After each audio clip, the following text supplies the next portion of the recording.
आज की इस वीडियो में हम बात करेंगे एलेग्रा एम टैबलेट के बारे में। एलेग्रा एम एक एंटी एलर्जिक कॉम्बिनेशन मेडिसिन है। इसमें दो ड्रग होते हैं। फर्स्ट है फेक्सोफेनाडिन जो एंटी हिस्टामिन होता है। सेकेंड है मोंटेलुका जो एंटी ल्यूकोट्राइन होता है।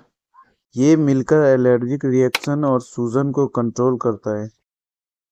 इसका यूज एलर्जिक प्रॉब्लम में होता है, जैसे सीजनल एलर्जी, नाक बहना या छींक आना, आंखों में इचिंग होना, एलर्जी या कोल्ड होना। इसके डोजेस के बारे में बात करें तो आमतौर पर एक टैबलेट रात में ले सकते हैं, लेकिन डॉक्टर के सलाह के अनुसार, क्योंकि डोज हमेशा एज और कंडीशन के हिसाब से होता है। बिना डॉक्टर के सलाह के मेडिसिन यूज ना करें। वीडियो पसंद आए तो लाइक करें, सब्सक्राइब करें एंड बेल आइकन भी दबाएं।